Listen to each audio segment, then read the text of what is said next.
हाँ जी, तो दोस्तों welcome back to Bros and Banter. और आज की इस वीडियो में दोस्तों बार्सिलोना से रिलेटेड काफ़ी सारी अपडेट्स है। मैं डिटेल लेके आया हूँ जो दुबई वाली जो कंस्ट्रक्शन कंपनी है वो कितना पैसा बार्सिलोना को देने वाली है।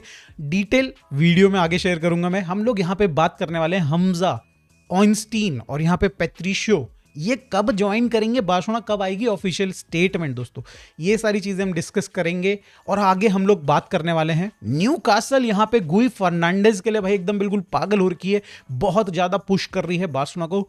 तो इसके ऊपर मैं डिटेल में आपके साथ अपडेट शेयर करूंगा। And then in the end दोस्तों एल्चे वाला गेम भी है रात को 1:30 बजे।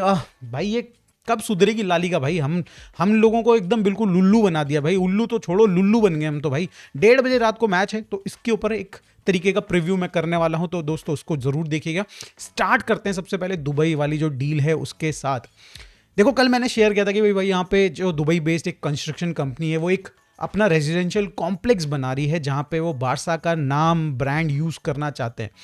उस कॉम्प्लेक्स के अंदर भाई बिल्डिंग्स होंगी, भाई छोटे मोटे स्विमिंग पूल होगा, प्ले एरिया होगा, मतलब बेसिकली आपको पता है भाई, आप सोसाइटीज में रहे हो और वो एक बेटर वर्जन होगा जो हमारे यहाँ पे लोकल में जो सोसाइटीज होती हैं उससे बहुत ही बेटर वर्जन होगा डेफिनेटली। बट इस चीज के लिए बार्सिलोना को एज पर द रिपोर्ट्स, मुंडो डिपोर्टिवा की रिपोर्ट है, तो थोड़ा सा आप संभल के लीजिएगा इसको, रिपोर्ट को थोड़ा सा डाउट्स रहते हैं डेफिनेटली। बट रिपोर्ट ये किया जा रहा है कि भाई 10 से 12 मिलियन, रेडियो कैटेलानिया ने रिपोर्ट किया 10 मिलियन, मुंडो यहाँ पे रिपोर्ट कर रहा है 12 मिलियन। तो आई विल से कि भाई इतना पैसा तो आ ही रहा है, 10 मिलियन तो डेफिनेटली आ ही रहा है दोस्तों। बट जनरली आपको पता है दोस्तों, कोई भी अगर कोई ब्रांड यूज करना चाहता, कोई नाम यूज करना चाहता, तो वो डील जो होती है वो एनुअली बेसिस पे होती है, एनुअल बेसिस पे होती है। तो क्या ये एक रिकरिंग पेमेंट आएगा? दैट इज वन क्वेश्चन जो मेरे दिमाग में चल रहा है। मे बी जो ये जो डील है जिसमें ब्रांड वो यूज करना चाहते हैं बारसा का, मे बी ये वन टाइम पेमेंट होगा कि हम लोग एक बार में लेके हम लोग यूज करेंगे अब पूरी जिंदगी भर। एंड विच आई थिंक भाई कोई दिक्कत वाली बात नहीं, 10 मिलियन मिलेंगे हमें, आप कर लो, कोई दिक्कत वाली बात नहीं, राइट। बट यहां पे इसी रिपोर्ट में एक और चीज बताई जा रही है कि भाई ये जो कॉम्प्लेक्स का जो भी ओनर है, जो ये कंपनी है, उनका लोगो बारसा की जो जर्सी है, उनका जो बैक साइड में यूनिसेफ का लोगो आता है उसको रिप्लेस करने वाला। और इसके लिए आई बिलीव सो दोस्तों, इसके लिए आई बिलीव कि ये एनुअल पेमेंट देने वाले हैं 10 मिलियन के अराउंड दोस्तों। यहाँ पे ऑल दो इस एग्जैक्टली ब्रेकअप नहीं आया कि भाई जो ये ब्रांड यूज करेंगे उसके लिए 10 मिलियन आएगा या फिर भाई यहाँ पे जो ये लोगो लगाने वाले हैं उसके लिए 10 मिलियन आएगा। बट यहाँ पे भाई रिपोर्ट्स कह रही हैं कि भाई उनका लोगो रिप्लेस करने वाला है यूनिसेफ को। और अगर ऐसा होता तो दोस्तों बारसा को एक नहीं 2 बार पेमेंट आएगी, एनुअली एक बार आएगी ऑब्वियसली, और ये एक वन टाइम पेमेंट हमको मिलने वाली। तो यस दोस्तों, इस समय पे बार्सिलोना ने भाई भांजी मार ली है। ऐसा लग रहा है कि भाई यहाँ पे काफ़ी सारे पैसे इस पर्टिकुलर डील से, इस पर्टिकुलर बिल्डर बोलो या फिर जो भी है कंस्ट्रक्शन कंपनी बोलो, इनसे पैसे निकाल लिए हैं। एटलीस्ट मैंने जिस तरीके से कहा 10 मिलियन से 12 मिलियन तो भाई यहाँ पे हम लोग बना रहे हैं। और इसी रिपोर्ट को जब मैं पढ़ रहा था दोस्तों, तो एक और इसी में अपडेट आई कि बार्सिलोना को ये जो 10-12 मिलियन हम लोग कमाने वाले हैं इस डील से, इसकी ज़रूरत है नहीं 1:1 में आने के लिए। एंड आई वॉज सरप्राइज भाई। आई नो यहाँ पे भाई ये जो रिपोर्ट्स हैं इनमें सच्चाइयाँ नहीं होती है, जनरली नहीं होती है, ये बनाई हुई कहानियाँ भी हो सकती हैं किसी की। बट भाई अगर ऐसा सच हो जाता है, विच अगेन भाई 1:1 के केस में आई विल से कि भाई किसी को बिलीव मत करना, बट अगर ऐसा सच हो जाता है दैट मीन्स कि भाई अभी हम लोग बहुत ही क्लोज हैं 1:1 के लिए। ऑब्वियसली ये डेटा या फिर ये कंफर्मेशन हमारे पास समर ट्रांसफर विंडो में ही आएगा कि हम लोग 1:1 हैं कि नहीं, तो आप लोगों को वेट करना चाहिए तब तक का। अब हम लोग मूव ऑन करते हैं दोस्तों अगली अपडेट की तरफ, जो कि कैंप न्यू से रिलेटेड है। यहाँ पे बार्सिलोना का जो टारगेट था कि भाई फेज 1C एक्टिवेट हो जाना चाहिए था भाई दिसंबर तक, वो जनवरी में खिसक गया। अब जनवरी से फरवरी में खिसक गया। फरवरी में 14 तारीख को बोल रहे थे कि भाई हमारा डन हो जाएगा, सर्टिफिकेट मिल जाएगा। बट अब ये रिपोर्ट आ रही है कि भाई यहाँ पे टारगेट कर रही है बार्सिलोना कि 22 फरवरी तक यहाँ पे भाई किसी भी हाल में 1C सर्टिफिकेट के साथ यहाँ पे भाई 627,000 की कैपेसिटी के साथ यहाँ पे कैंप न्यू स्टार्ट हो जाएगा। और कोइंसिडेंटली भाई यहाँ पे लेवेंटे का मैच पड़ रहा है उस दिन ही, तो यहाँ पे भाई अपना होम गेम भी है। और भाई यहाँ पे आप एक्सपेक्टेशन लगा सकते हो कि भाई कि यहाँ पे 22 फेब तक बारसा कैंप न्यू को स्टार्ट कर सकती है विद द जो भी हमारी मेन फेज 1 की जो हमारा भाई प्लान था उसके अकॉर्डिंगली। उसके बाद तो भाई आपको पता ही है मार्च, अप्रैल, जून, जुलाई, अगस्त नया सीजन जब भी होगा तभी होंगी सारी चीज़ें। तो लेट्स होप दोस्तों यहाँ पे भाई बारसा रिटर्न करे 62,000 वाली कैपेसिटी ऑन 22 फेब। अब हम लोग मूव ऑन करते हैं भाई, गुई फर्नांडिस से रिलेटेड एक मेजर अपडेट आ रही है दोस्तों। न्यूकासल बिल्कुल भाई यहाँ पे हाथ धो के पड़ चुकी है गुई फर्नांडिस के पीछे।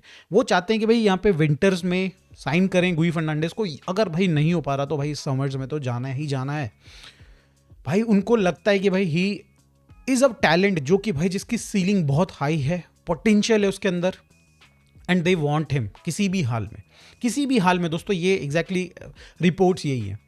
बट बार्सिलोना को भी यही लगता है, बार्सिलोना को भी दोस्तों यही लगता है कि यहाँ पे जो गुई फर्नांडिस है भाई उसके अंदर बढ़िया क्वालिटी है जो कि अभी तक उन्होंने यूटिलाइज नहीं किए। देखो गुई फर्नांडिस अभी इस समय पे इस टाइम पे फ्रस्ट्रेटेड है विद दी बारसा एथलेटिक। उसको उतने मिनट्स नहीं मिल रहे हैं बारसा एथलेटिक में, उसको भाई बाहर रखा जा रहा है गेम से। But as per reports Barcelona उसको हाईली रेट करती है, एंड आई बिलीव, ये मेरे अंदर की आवाज आ रही दोस्तों, क्योंकि हमें पता है कि समर में हमारा एक मिडफील्डर जा सकता है बार्सा को छोड़ के, एंड दैट इज मार्क कसाडो। तो यहाँ पे एक मिडफील्ड में एक जगह खाली हो सकती है, एंड गुई फर्नांडिस की जिस तरीके की प्रोफाइल है वो पेड्री काइंड ऑफ प्लेयर है या फिर डबल पिवट में खेल सकता है। तो यहाँ पे भाई डेफिनेटली, और उसके पास फिजिकलिटी भी है, थोड़ा सुपीरियर फिजिकलिटी भी है। तो यहाँ पे देयर इज अ चांस कि भाई यहाँ पे गुई फर्नांडिस के लिए जगह बन रही है, एंड दैट इज वाई यहाँ पे बारसा उनको कहीं और जाने नहीं दे रहे। उन्होंने क्लियरली यहाँ पे बोल दिया है कि भाई गुई फर्नांडिस कहीं नहीं जा रहे हैं, उन्होंने रिजेक्ट कर दिए जो भी रिक्वेस्ट यहाँ पे आई थी सामने उनके। अब हम लोग मूव ऑन करते हैं अगली स्टोरी की तरफ जो कि रिलेटेड है हमजा ऑइंस्टीन एंड यहाँ पे आपके पेट्रिशियो से रिलेटेड। देखो काफ़ी सारे लोग भाई स्ट्रीम पे भी पूछ रहे थे कि हमजा का क्या हुआ भाई, हमजा का क्या हुआ, क्यों इतनी डिलेज हो रही हैं। पेट्रिशियो एंड भाई यहाँ पे आपके जो ऑइंस्टीन है इनकी तो ऑलरेडी मेडिकल हो गए हैं, तो ये क्या हुआ है अभी, हमजा का क्यों नहीं हुआ है। देखो सबसे सीधी सी बात समझ लीजिए आप भाई, जब भी कोई यूरोपियन प्लेयर मूव करता है किसी अदर यूरोपियन क्लब में उसको प्रॉब्लम्स नहीं आती हैं। बट क्योंकि यहाँ पे अगर आप ध्यान दें तो भाई हमजा अफ्रीकन कॉन्टिनेंट से आ रहे हैं, वो यूरोपियन नहीं है, तो उनको वीज़ा चाहिए। ये चीज़ पेट्रिशियो के केस में नहीं थी। पेट्रिशियो के पास ऑब्वियसली यहाँ पे यूरोपियन नेशनैलिटी है, बट वो ड्यूअल नेशन है, यहाँ पे इटली की नेशनैलिटी भी उनके पास है, तो उनके लिए बहुत ईजी था। ऑब्वियसली वो यूरोप आए, उनके लिए ये वीज़ा मिलना बहुत मामूली बात थी। ऑइंस्टीन के केस में भी सेम था, बट हमजा के केस में ये प्रॉब्लमैटिक सिचुएशन सामने आई है, वीज़ाज के इशूज़ आए हैं हमजा के इसमें। और जो सेकेंड चीज़ यहाँ पे भाई प्रॉब्लम आ रही थी, अब नहीं है दोस्तों, अब नहीं है, वो थी यहाँ पे limited number of foreign players के जो स्लॉट्स होते हैं हर किसी टीम को एलोकेटेड होते हैं, वो यहाँ पे ऑलमोस्ट फुल थे बारसा में। एंड भाई हमको हमजा को रजिस्टर करने में, हमजा को साइन करने के लिए एक प्लेयर को सेल करना पड़ता, और यहाँ पे हमने एक प्लेयर को जाने दिया है, एंड दैट इज एम्बाके। आपने सुना होगा, मैंने पहले भी कवर किया था कि एम्बाके ज्वाइन करने वाले एक एमएलएस क्लब को, एंड फाइनली दोस्तों वो मूव कर चुके हैं बार्सिलोना से, ये डील डन हो चुकी है।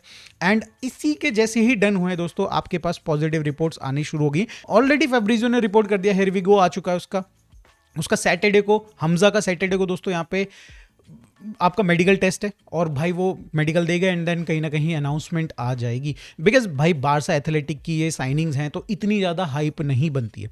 बाकी दो प्लेयर्स भाई, इन लोगों ने ऑलरेडी बारसा एथलेटिक टीम में ट्रेनिंग कर चुके हैं, ये लॉन्डे ट्रेनिंग कर चुके हैं, ऑल्दो इन्होंने सेपरेट ट्रेनिंग करी, टीम के साथ ट्रेनिंग नहीं करी। पेट्रिशियो एंड ऑइंस्टीन ने अपनी अपनी सेपरेटली ट्रेनिंग कर चुके हैं, तो इतनी ज़्यादा टेंशन लेने की बात नहीं है दोस्तों। अनाउंसमेंट आ जाएगी, इकट्ठे आ जाएगी तीनों प्लेयर्स की एक साथ, और बाकी जो इन प्लेयर्स को हम लोग ट्रैक कर रहे हैं तो उनको भी धीरे धीरे हम लोग साइन कर ही लेंगे, ज़्यादा टेंशन नहीं लेनी। हाँ, अब दोस्तों हम लोग बात कर लेते हैं बारसा वर्सेस एल्चे वाला गेम। देखो पिछली बार जब बारसा और एल्चे का गेम हुआ था, बारसा के होम में हुआ था, कैंप न्यू में हुआ था, तो 3-1 से हमने उनको पेला था।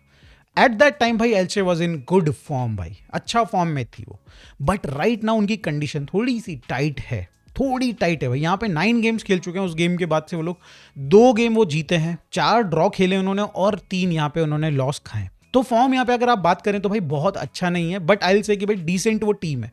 जिस तरीके की जितनी भी आपके यहाँ पे प्रोमोटेड टीम है उनमें एल्चे is the best team at the moment, देख के तो यही लग रहा है। बट दोस्तों यहाँ पे जो स्टोरी है, जो ये मैच हमारे लिए कितना खतरनाक हो सकता है आपको ऐसे समझ में नहीं आएगा। देखो लालिगा की टीम्स हैं, छोटी टीम्स है, तो आपको लग रहा होगा कि इजी गेम है, बट आपको समझना होगा कि ये जो छोटी टीम है एल्चे, इनके लिए स्टेक पे क्या है, दाव पे क्या लगा हुआ है। हमने देखा भाई यहाँ पे बेनिफिका जैसी टीम ने रियल मैड्रिड टीम को 3-2 से वो बहुत कंफर्टेबल विन वाली सिचुएशन में थे, बट उन्होंने एक्स्ट्रा प्रेशर डाल के भाई 4-2 जीता। क्यों जीता? वो चाहते थे क्वालिफाई करना, और यही सिचुएशन, यही मापदंड इस समय पे दोस्तों ला लीगा के टेबल में बन रहा है। आपको जाके टेबल देखनी चाहिए दोस्तों। यहाँ पे 9th पोजीशन से लेके 18th पोजीशन तक सिर्फ 4 पॉइंट का डिफरेंस है, सिर्फ 4 पॉइंट का डिफरेंस है। एक भी टीम इन 9 टीम्स के बीच में से, 9-10 टीमों के बीच में से अगर हारती है अपना गेम, तो वो सीधा उछल के 9th पोजीशन से उछल के मे बी रेलीगेशन वाले जोन तक पहुंच सकती है, उसके आसपास जा सकती है। एंड ऐसे में भाई जो भी टीम्स इन 8-9 पोजीशन में खेल रही हैं या फिर इस वीक खेल रही हैं, what they will try to do is कि भाई मिनिमम तो मिनिमम ड्रॉ निकाले ही निकाले। भाई मिनिमम टू मिनिमम ड्रॉ निकालने के लिए यहाँ पे एलशे खेलने आएगी, वो जीतने के लिए भी आएगी डेफिनेटली, बट आपको भाई यहाँ पे अपना गेम खेलना है। बारसा डेफिनेटली यहाँ पे बहुत कंफर्टेबल है, हम लोग एक अच्छा रन फिर से, हमारा रन फिर से एक अच्छा निकल के आ रहा है। चैंपियंस लीग में हमने 4-1 से हराया कोपेनहेगन को, पॉजिटिविटी डेफिनेटली होगी। पेड्री नहीं थे, फ्रैंकी डियोंग नहीं थे, गेम काफ़ी ज़्यादा एक टाइम पे हॉस्टाइल लग रहा था, बट देन हमने कंट्रोल लिया भाई, सेकेंड हाफ अपना पूरा डोमिनेट किया हमने, एंड वो मुझे लगता है कि इस गेम में भी होगा। क्वालिटी वाइज दोस्तों हमारी टीम सुपीरियर है भाई, ये हमें दिखाना होगा मिनट 1 से। हमें गोल नहीं खाना, ट्राई करना है, हमें गोल नहीं खाना। ऑब्वियसली हम लोग गोल खाएंगे, बट हमें ट्राई करना है कि गोल नहीं खाना है। हमारी क्या टीम हो सकती है, क्या 11 हो सकती है, उसके ऊपर बात कर लेते हैं भाई। फरहान एज अ स्ट्राइकर वापसी करेंगे टीम में, स्टार्टिंग लाइनअप में। On the left hand side भाई आई बिलीव कि रफीनिया को थोड़ा रेस्ट दे दीजिए, क्योंकि भाई उनके बीच में मसल्स का भी फटीक का दिक्कत आ रही थी, तो भाई उनको रेस्ट दे दो। रैशफोर्ड उन्होंने कई सारे गेम्स में स्टार्ट नहीं किया इन अ रो, तो अब यहाँ पे रैशफोर्ड को स्टार्ट मिलनी चाहिए definitely. Lamine Yamal on the other and right hand side में खिला सकते हैं, उनने 2 मैच से पहले ही उनको रेस्ट मिले थे आई बिलीव सो, तो यहाँ पे हम लोग उनको खिला सकते हैं, कोई दिक्कत वाली बात नहीं है। बट अगर रूनी को चांस मिल जाता तो ठीक था, बट आप एक तरफ से बैलेंस खराब करिए, कोई दिक्कत नहीं, दूसरी तरफ से मत करिए। तो मेरे हिसाब से दोस्तों Lamine Yamal will start, Rooney will not start, maybe he can come जब भी मतलब गेम के सेकंड पार्ट ऑफ द उसमें हाफ में आ जाएगा। अब बात करें दोस्तों यहाँ पे मिडफील्ड की, तो यहाँ पे मुझे लग रही फिर से एक और बार रोटेशन देखने को मिलेगी। यहाँ पे फर्मिन ऑल्दो स्टार्ट कर सकते हैं कैम वाली पोजीशन में, बट मुझे लग रहा है ऑल्मो को रेस्ट दिया जाएगा। रीजन इज कि भाई अभी हमें भाई फिर से वेडनेसडे में फिर से भाई 1:30 बजे रात को एल्बासीते के अगेंस्ट भाई गेम खेलना है, 3-4 दिन में ही गेम खेलना है, तो यहाँ पे डेफिनेटली भाई रेस्ट दिया जाएगा ऑल्मो को। वी नो कि भाई उसको रेस्ट की सख्त ज़रूरत भी है, तो बर्नाल यहाँ पे भाई मेरे हिसाब से खेल सकते हैं। And then Frenkie de Jong will play भाई आपके डबल पिवट में विद बर्नाल, तो ये मेरे हिसाब से मिडफील्ड रहेगी। अगर बात करें भाई बैक लाइन में, तो डेफिनेटली यू विल सी कंसेलो इस गेम में स्टार्ट करते हुए, चाहे वो कुंडे की जगह या फिर बाल्डे की जगह। मैं यहाँ पे कुंडे को रेस्ट देना चाहूँगा, बिकॉज उसका गेम भाई बिल्कुल ही सही नहीं लग रहा। बाल्डे फिर भी इंप्रूव कर ले रहा है गेम के बीच में, कुंडे नहीं कर पा रहा भाई, कुंडे की बस की बात सी नहीं लग रही है। तो यस भाई, कुंडे राइट हैंड साइड में नहीं खेलेंगे, कंसेलो खेलने वाले हैं। लेफ्ट हैंड साइड में बात करें तो बाल्डे खेल सकते हैं, बिकॉज वही बैलेंस का पूरा आ जाता है कि अगर आप एक प्लेयर को हटाते हो तो दूसरे को नहीं हटा सकते। फुल बैक्स में आप दोनों नहीं चेंज कर सकते, तो ये होगा। अगर बात करी जाए सेंटर बैक्स के बारे में, तो भाई पिछले गेम में हाफ टाइम के बाद एरिक गार्सिया को रेस्ट मिल गया था, तो मुझे पर्सनली लग रहा है कि भाई ये गेम में यहाँ पे एरिक गार्सिया रिटर्न करने वाले हैं एलसीबी पोजीशन में, ऐसा मुझे लग रहा है।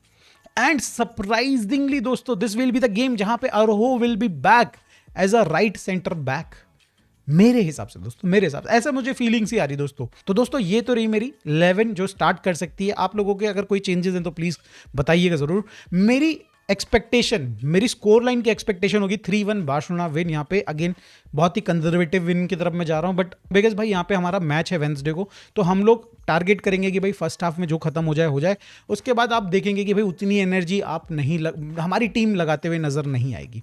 तो ये तो रही मेरी प्रेडिक्शन दोस्तों। आपको कुछ और लगता है तो प्लीज कमेंट में जरूर बताइए। मिलते हैं दोस्तों नेक्स्ट वीडियो में। Thank you so much for watching, bye for now.